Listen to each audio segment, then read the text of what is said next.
Os pais são referência para a criança. Por isso, a forma com que eles abordam alguns temas, a forma com que se refere à criança vai interferir diretamente na formação desse indivíduo. Nesse vídeo eu vou falar para você de 5 coisas que os pais devem evitar no trato com a criança.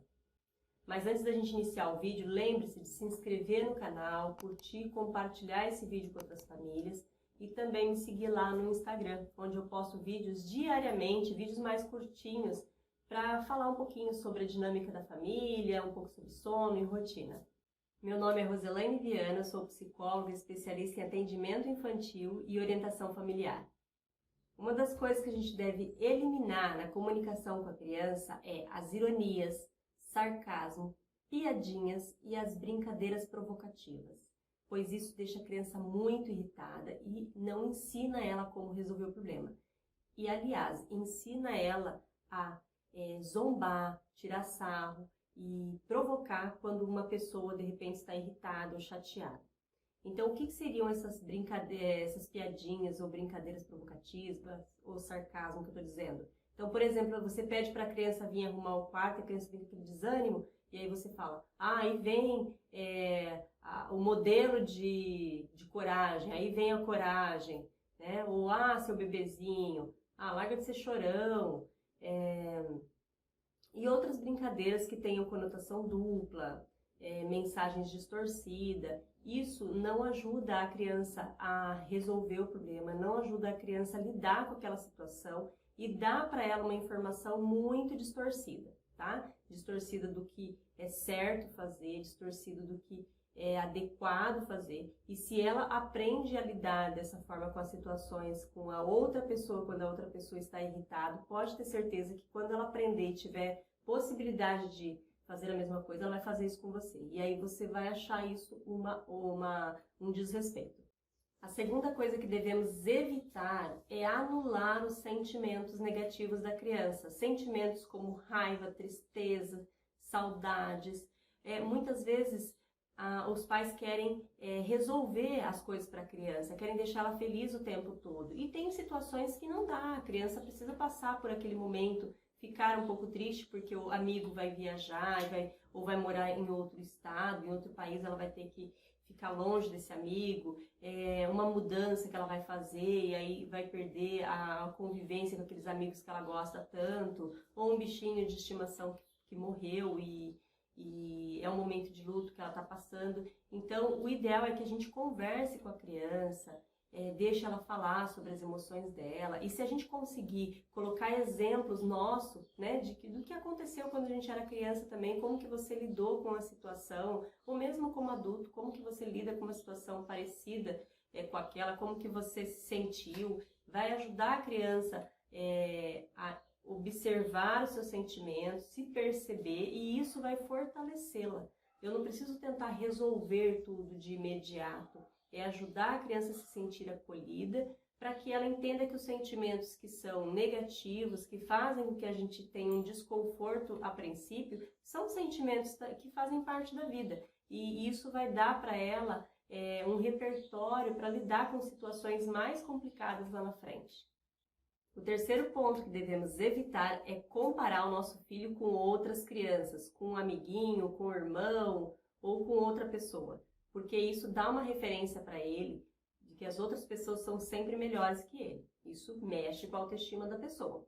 Então, utilize como referência o próprio desempenho da criança em outros momentos, as próprias conquistas, os êxitos que ele teve em outras situações.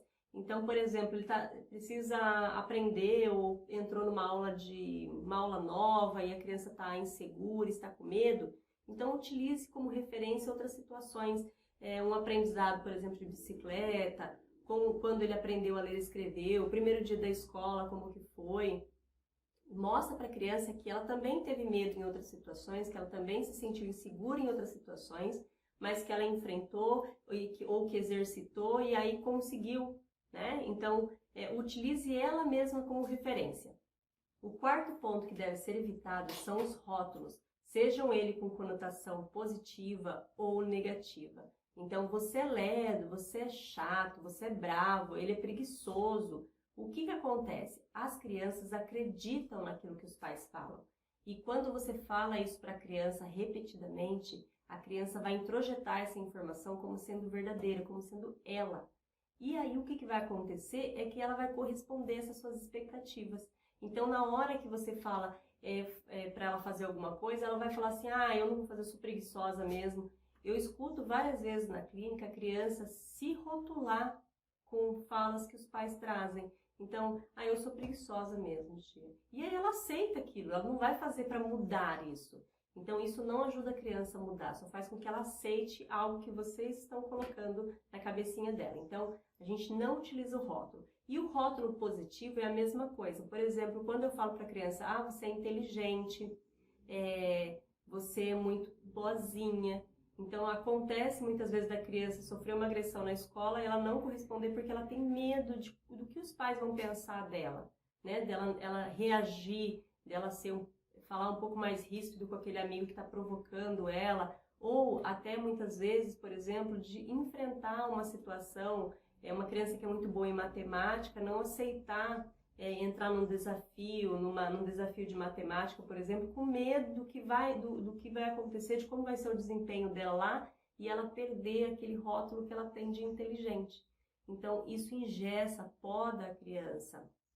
É muito importante a gente observar e recompensar a criança e elogiar a criança pelo esforço que ela tem, pela dedicação dela, e não pelo resultado. Bom, a última coisa que eu gostaria de falar para vocês, então, não cobre da criança a perfeição. Então, muitas vezes a gente fica apegado aos detalhes, né? A tudo que a criança faz precisa estar minuciosamente perfeito, não pode errar, não pode deixar não pode deixar bagunçado, não pode deixar desalinhado. A criança precisa fazer tudo com muita felicidade, muita empolgação, sendo que isso não é verdade. Então, na verdade, nós também no dia a dia deixamos de fazer um monte de coisa que está lá na nossa lista de tarefas, a gente não consegue fazer. A gente também não consegue se organizar o tempo todo da forma que a gente deveria se organizar. Então, várias vezes a gente precisa se reprogramar. Então, é importante ensinar isso para a criança, que tudo bem, não deu certo dessa vez, então vamos ver como a gente pode melhorar para amanhã e depois. Então, não precisa se martirizar com aquilo que está acontecendo naquele momento. Então, vamos ver como que a gente pode melhorar para o dia seguinte.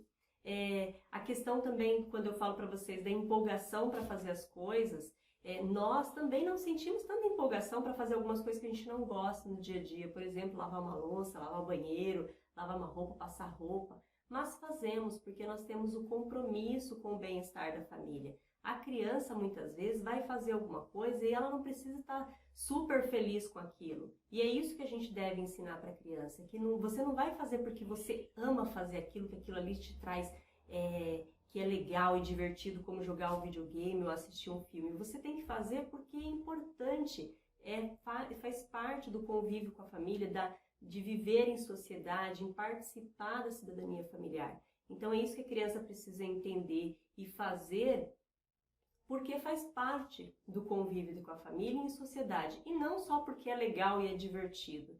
Então, a partir do momento que ela entende isso, ela faz.